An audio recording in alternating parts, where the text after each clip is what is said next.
yes, I must have all the coffee. You know, a wise man has said this place should be called MSLSD, because you need to be on drugs to watch it. I don't know about drug, but you definitely need to be brain damaged, that's for damn sure.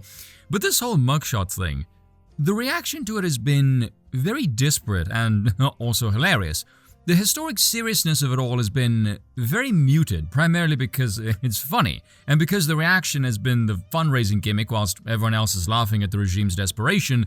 The whole Republican decline aspect of it is sort of a secondary concern. Now, as far as I can tell, it is because everyone hates the regime, because it is openly hostile, it's done literally nothing objectively good, and given that the alternative already has been in office, did well compared to what America has installed now, the threat is not really resonating with the people, only the elite. Hence why there is this tangible air of, yeah, maybe we're ready to accept a Caesar. Because what is in there now is so incompetent, so nakedly corrupt, people are maybe ready for a purge. But anyway, does anyone ever watch an American news segment lately? Especially MSNBC, it is quite the trip.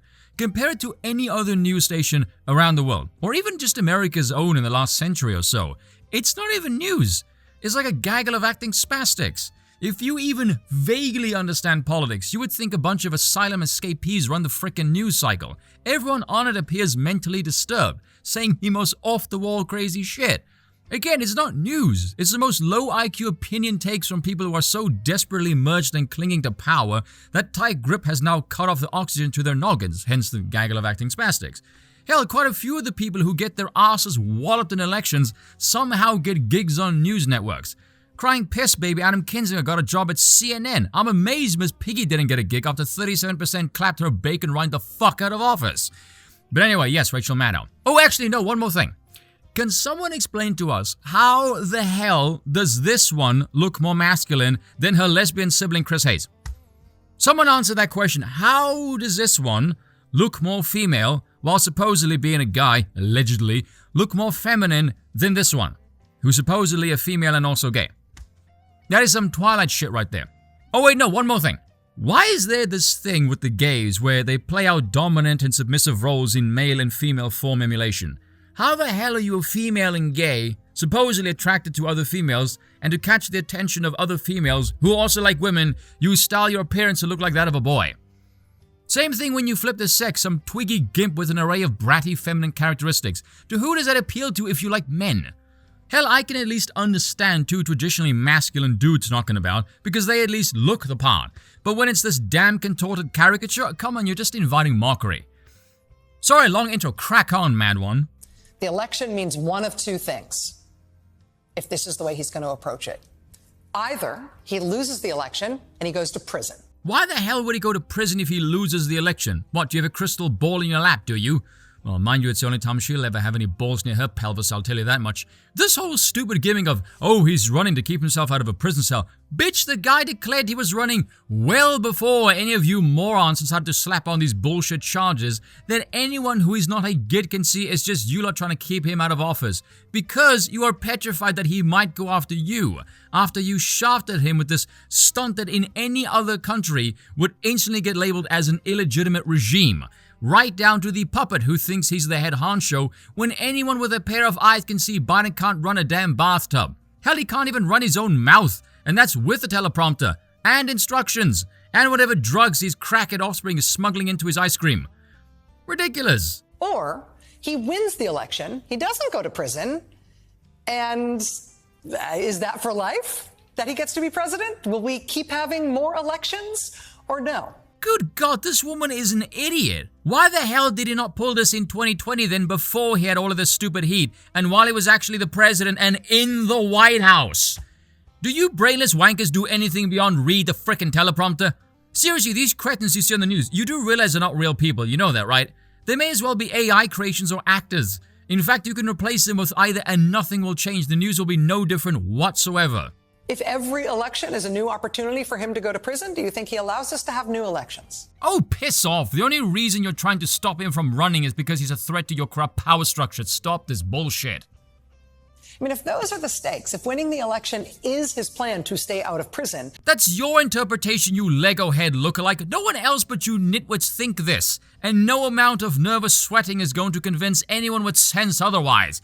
The only people that watch and take you seriously are the kind of people that will be better off eating a ballot than voting with it. What happens in that election if and when he does not win it?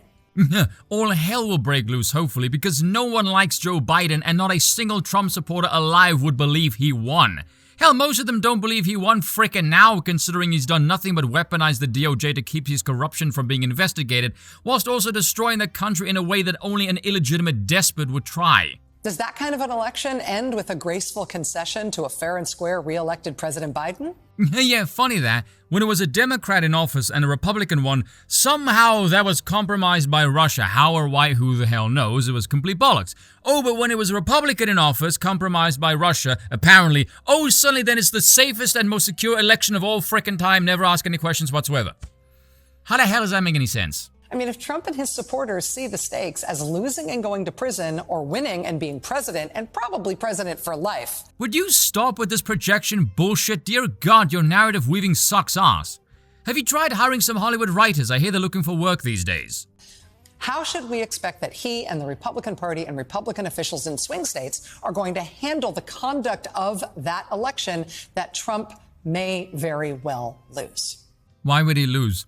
Biden is missing in action even when he's right frickin' there. He's not running shit, he has dementia, he's old as bones, no one likes him, hell, even the majority of Democrats don't like him. Trump, on the other hand, he's up massively since the mugshot, he's beating Biden in damn near any head-to-head you can find, and he's leagues ahead of every other Republican candidate in the field. It's not even close. The debates are basically irrelevant. You don't overturn 250 years of precedents trying to jail a former president. That is not the sign of a healthy, functioning state brimming with confidence. That is a sign of an empire in decline and a power structure shitting bricks. And because we are prone to forget, we have to say out loud, that we would be remiss, we would be willfully naive to ask that question as if our politics exists in a vacuum, somewhere outside the rest of our news. Okay, pardon my crassness, but, what in fuck's name are you talking about, you lunatic? And what is with all the dramatic pausing like you're in a novella or some shit? This isn't Rachel Maddow's story hour over here. Give me the facts or shut up. Preferably the latter.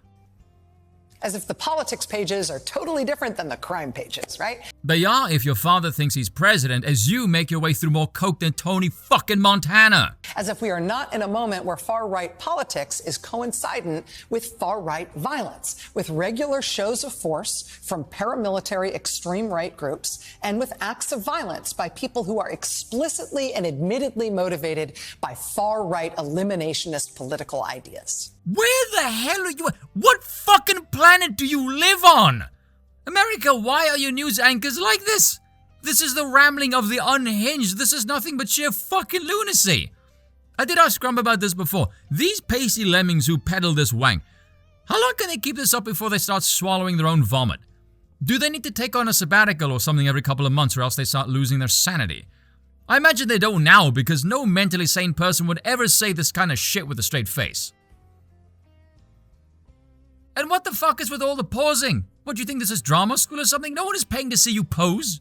We are prone to forget, but we do not have to forget.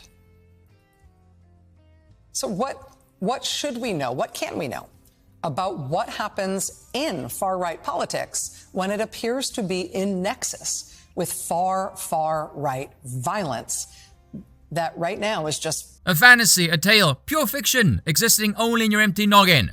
There is no such thing as far-right violence anywhere in the United States. The only place where there is a massive amount of crime is done by, well, you know the areas in the demographic, I'm sure. Oh, good God, I need a drink. It's far too early for this BS. Cheers for watching, and once again, I apologize for nothing.